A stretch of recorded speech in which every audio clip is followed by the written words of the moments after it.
안녕하세요. 지난 시간에 이어 대한민국 최고의 강연 최강 1교시에서 강연을 맡은 미술평론가 이진숙입니다. 지난 강연에서는 바로크와 로코코 미술을 살펴봤습니다.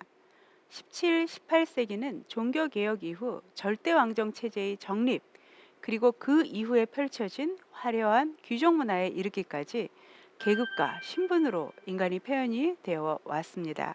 그리고 스스로를 독자적인 존재로 느끼는 개인이 등장하는 모습도 함께 보았죠. 지난 시간의 마지막 장면은 귀족들의 태폐적인 로코코 문화였습니다. 이미 그 안에서 로코코에 반대하면서 다음 세대를 준비하는 사람들이 태어나고 있었죠.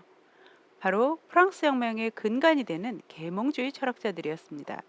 미술에서도 마찬가지입니다. 로코코 미술에 반발하면서 젊은 화가들은 새로운 미술을 이미 준비하고 있었어요. 그리고 혁명이 닥쳐옵니다. 오늘은 프랑스 혁명기의 대표적인 미술을 살펴보겠습니다. 오늘 강연 주제는 흥미진진 서양미술사 3부 신고전주의와 낭만주의입니다.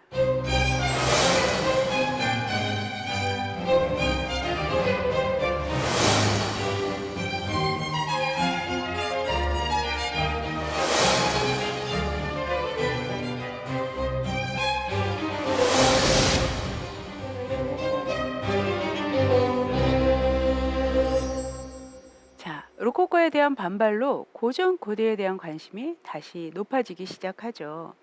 특히 이 시대는 발굴 붐이 불기 시작한 시대였습니다. 1738년에 한 농부가 우물을 파다가 폼페이 유적을 발견하게 됩니다. 그리고 10년 뒤인 1748년에 부르봉 왕가의 나폴리 왕인 카를로 3세가 전격적으로 지원을 하면서 발굴이 시작되었습니다. 그 결과는 뭐였냐?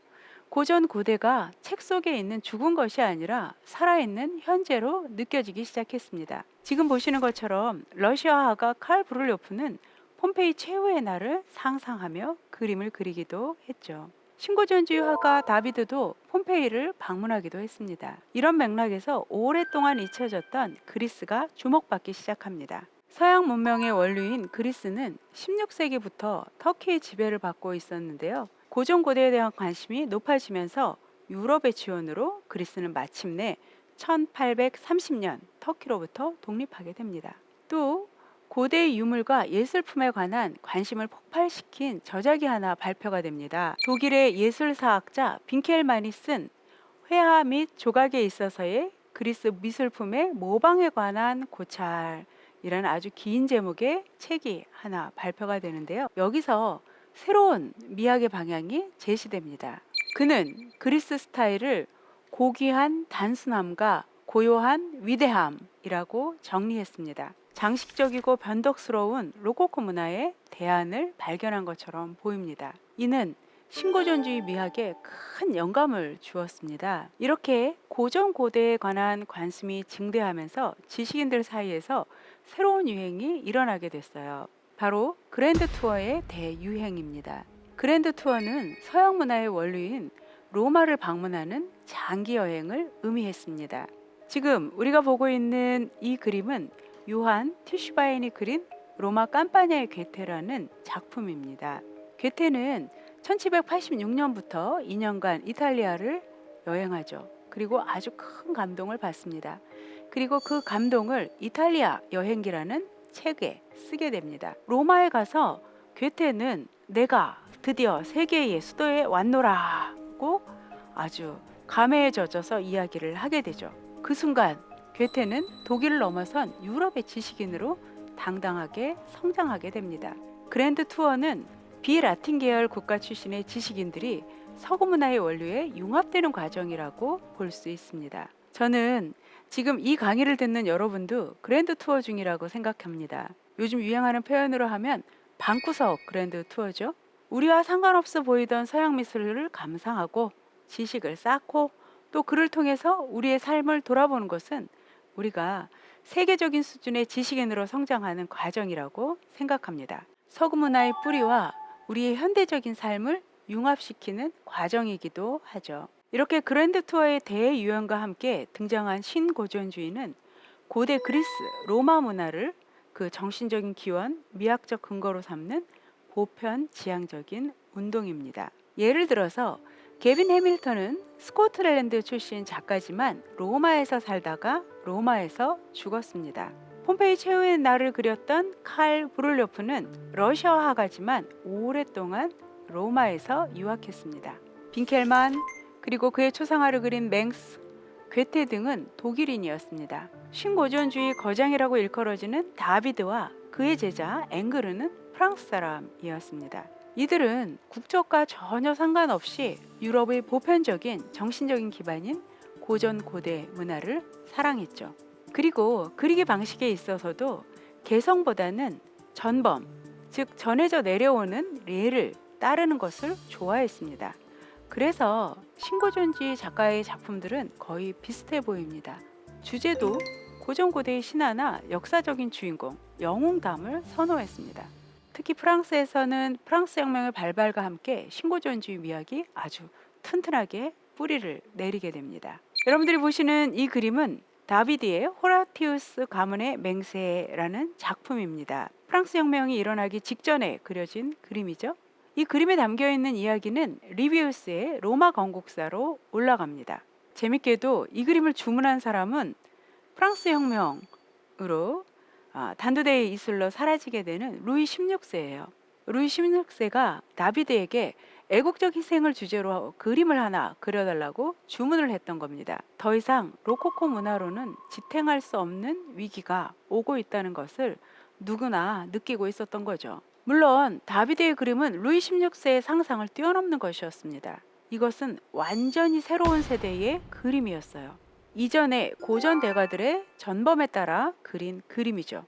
그림에서 보시는 것처럼 고대 건축물을 이용해서 명료하게 원근법적 공간이 설정이 되었습니다. 지금 호라티우스 가문의 세 형제들은 아버지에게 죽음을 각오한 맹세를 하고 있습니다. 반면 그림의 오른편엔 슬퍼하는 여성들이 보이죠. 여성 한 명은 알바론과의 크리아티우스 가문에서 시집온 사람입니다. 여동생은 그 가문의 청년과 약혼한 사이예요. 그러니 여성들에게는 모두 슬픈 일들 뿐이죠. 호라티우스 가문의 두 형제는 죽임을 당합니다. 그러나 막내가 용맹하게 살아서 결국 승리를 얻어냈고 로마는 승리를 거두게 됩니다. 그런데 막내 오빠에 의해서 자신의 약혼자가 죽임을 당했다는 이야기를 들은 여동생이 거기에 항의를 합니다. 그러자 오빠가 어떻게 하냐면 그 여동생을 죽였다라고 극은 진행이 됩니다.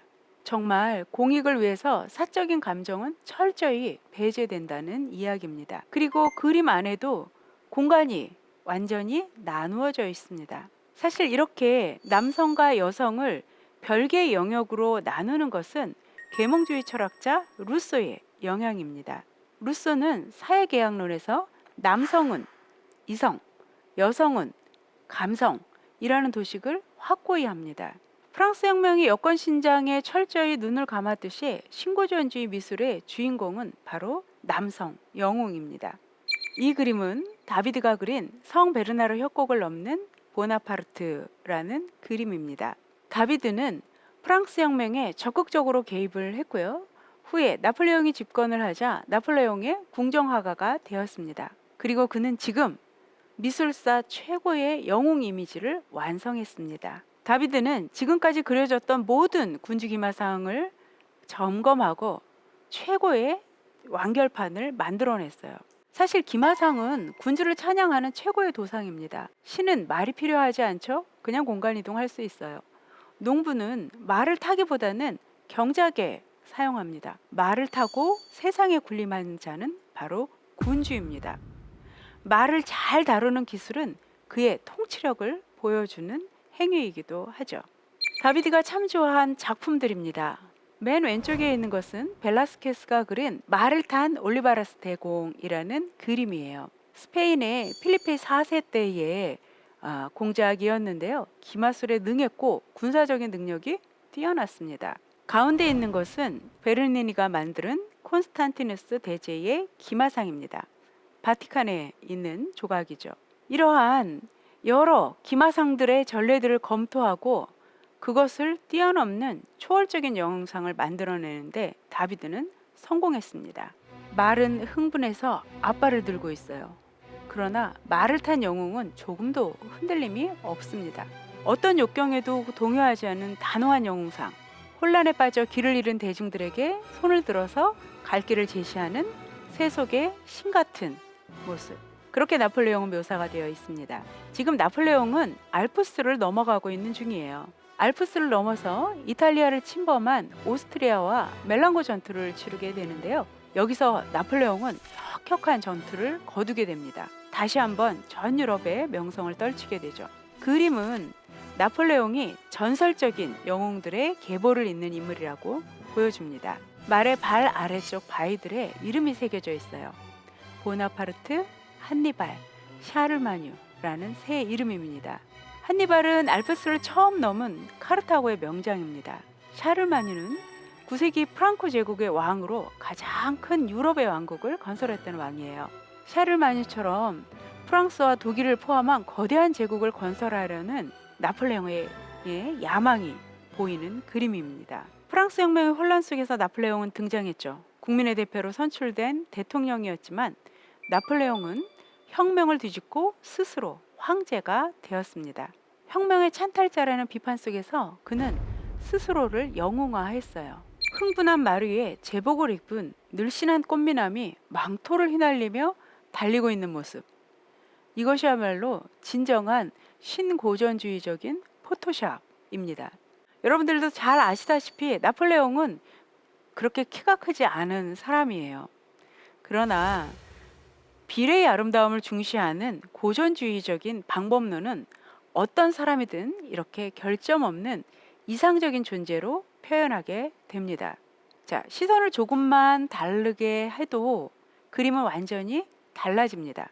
50년 뒤에 화가 폴 들라로슈는 좀 사실적으로 나폴레옹을 좀 묘사해달라는 주문자의 요구를 받아서 그림을 그렸어요. 폴 들라로슈가 나폴레옹을 싫어했던 건 전혀 아닙니다. 그러나 조금 접근 방법이 달라져서요. 사실주의적으로 접근을 하자 초월적인 영웅의 모습은 덧없이 사라지고 말았어요. 나폴레옹은 지금 조그만 노새에 앉아서 갈 길을 제시하는 것이 아니라 조력자의 도움을 받아서 힘겹게 추운 알프스를 넘고 있습니다. 사실 제 아무리 영웅이라 하더라도 모든 길을 알 수는 없지 않아요? 그래서 이렇게 조력을 받는 게 맞습니다. 자, 옆에 있는 사람은 누구냐면 나폴레옹의 현지 가이드였던 도르사츠라고 해요. 그리고 나폴레옹은 지금 잔뜩 수심에 잠겨 있습니다. 당연하죠. 지금 전투에서 승리를 해야 되고 그의 머리가 얼마나 생각이 많겠습니까? 자, 여기에는 영웅이 묘사되어 있지 않아요. 거기다 결정적으로 영웅의 환상이 깨진 것은 말이 사라졌기 때문입니다. 다비드가 그린 그림의 압도적인 조연은 잘생긴 말이었죠. 그러나 말은 초원을 달리는 동물이지 산악지역에서는 노새를 타고 가는 게 훨씬 안정적입니다.